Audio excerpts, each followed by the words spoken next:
সংসারটা যে কী জিনিস, যতক্ষণ পর্যন্ত তুমি সংসারই হবে না ততক্ষণ পর্যন্ত কিছুই বুঝবে না। হ্যালো বন্ধুরা, আমি কণিকা, শিলচর আসাম থেকে। আমি একজন গৃহিণী, তার সাথে content creator. Welcome to my daily blog. এই ব্লগটা ছিল সোমবারের। আমি আর পারিনি কাজ করে আর সময় বের করতে, তাই আজ মঙ্গলবার দিন আমি সোমবারের ব্লগটা এডিট করছি। সকালে মেয়েদের স্কুলে পাঠিয়ে দিলাম ওদের খাবার দাবার দিয়ে। তারপর আমি আর আমার হাজব্যান্ড গেছিলাম একটু বাইরে, আমাদের কাজ ছিল। দেখতেই পাচ্ছ বিছানাও তোলার সময় হয়নি, শুধু মেয়েদের একটু খাইয়ে আর টিফিন করে দিয়ে ওদেরকে স্কুলে পাঠানোর পর আমি স্নান টান সেরে এবার বেরিয়ে গেছিলাম আমার হাজব্যান্ডের সাথে।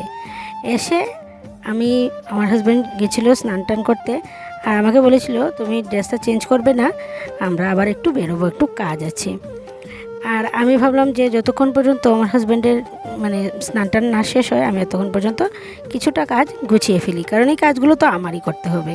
এখন করি আর 1 ঘন্টা পরে করি, তাই চটজলদি করে মেয়েরা স্কুলে গেলে পরে ঘরের একদমও অবস্থা থাকে না, ড্রেসিং টেবিল থেকে শুরু করে আর বাকি ঘর দৌড়েরও। অ্যাকচুয়ালি রাতে যতই গুছিয়ে গেছে রাখি না কেন, সকাল হলে একটু উলটপালট হয়েই যায়। আর ওদেরও কোনো দোষ নেই, ওরা এটা বের করতে ওটা বের করে, এটা একটা নামাতে দুটো নামায়, আর ওদেরও তো তাড়াহুড়ো থাকে, ভাবে মা করে নেবে, তাই ওরা যেমনি সেমনি ফেলে চলে যায়। ওরাও তো ছোটো, ওরা তো ওই জিনিসটা বোঝে না। আমিও কখনো ওদের উপরে চিৎকার চেঁচামেচি করি, ঘর দৌড় গুছিয়ে রাখলে তোরা ঠিক রাখতে পারিস না, উলট পালট করে দিস। কিন্তু পরে ভাবি যে মা আছে বলেই তো ওরা ফেলে চলে যায়, এই জিনিসটা তো ওরা বুঝে না যে ঘর দৌড় উলট পালট করে চলে গেলে কি হবে। এসে যদি উলট পালট দেখি, সেটা তো ওরা বোঝে না, বুঝে মা তো ঠিক করেই নেবে, মা তো আছে। তাই যখন ভাবি তখন মনটা অটোমেটিক আমার ঠান্ডা হয়ে যায়, তখন আমি আর ওদের সাথে চিৎকার চেঁচামেচি করি না। ভাবি মা আছে বলেই ওরা তো ফেলে যায়, তা না হলে তো ওরাও গুছিয়ে রাখা শিখিয়ে যেত।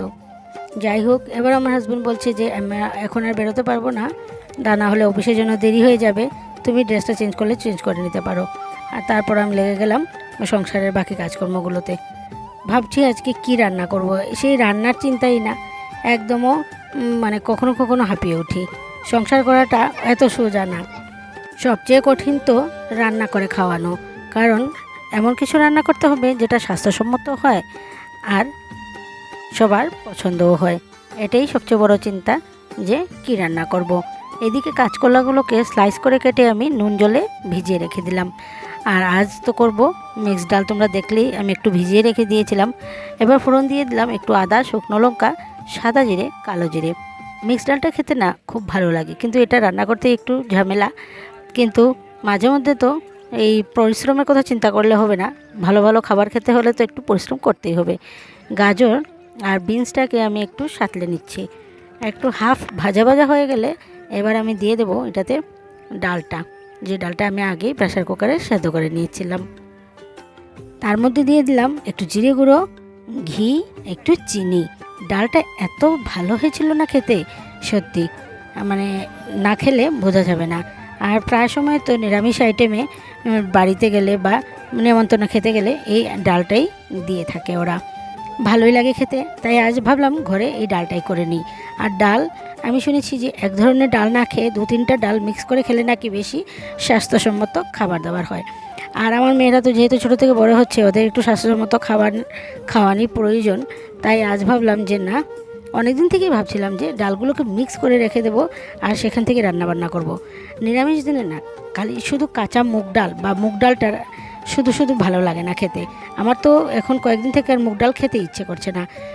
ওই কয়েকদিন আগে একটা ভিডিওতে দেখেছিলাম যে মুসুর ডালটা একদমই বাদ দিয়ে দিতে, আরও টেনশনে পড়ে গেলাম। একটু মুসুর ডাল হলেই ভালো লাগতো খেতে, এখন তো মুসুর ডালটাও বাদ পড়ে যাচ্ছে। তাই আমার হাজব্যান্ডকে বলেছি মুসুর ডাল আনবে না, চানার ডাল, অরড় ডাল আর মুগ ডালটা নিয়ে আসো।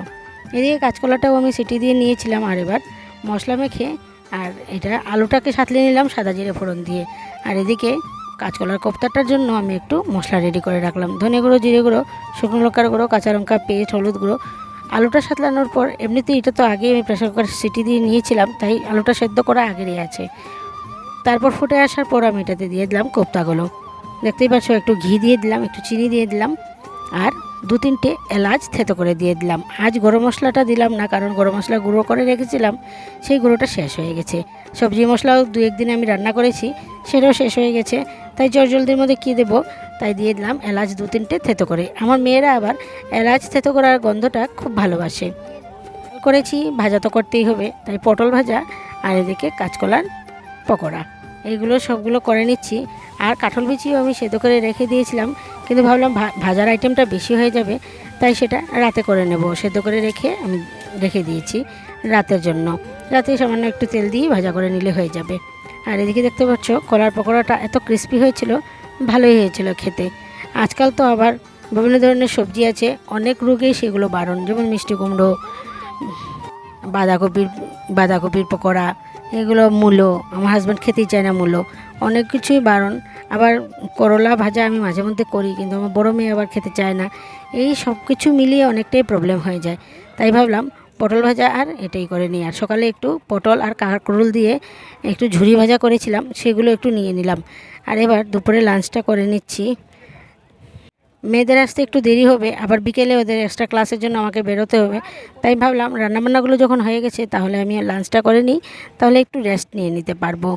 দুপুরে লাঞ্চ করার পর একটা ঘুমের তন্দ্রা আসে, সবসময় তো আর ঘুমানো সম্ভব হয় না, আর ঘুমোতেও চাই না। দিনের বেলা যদি একটু ঘুমিয়ে পড়ি তাহলে রাতে তো আর কয়টা বাজবে সেটা আমারও অসহ্য হয়ে মানে যন্ত্রণা লাগে।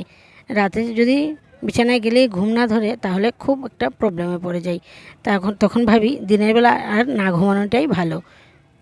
তখনই যেমন শপথ নিয়ে রাখি যে কাল থেকে আর ঘুমে ধরলেও ঘুমোবো না, কিন্তু ওই সময় পেলে তো একটু ঘুম এসেই পড়ে। আর যদি বেরোও থাকে তাহলে তো আর ঘুমানোর কোনো কথাই ওঠে না। তারপর দুপুরে লাঞ্চ টাঞ্চ করে আমি একটু মোবাইল টোবাইল দেখলাম, তারপর বিকেলে ওদেরকে নিয়ে যাওয়ার জন্য আমি আগে থেকেই রেডি হয়ে রইলাম।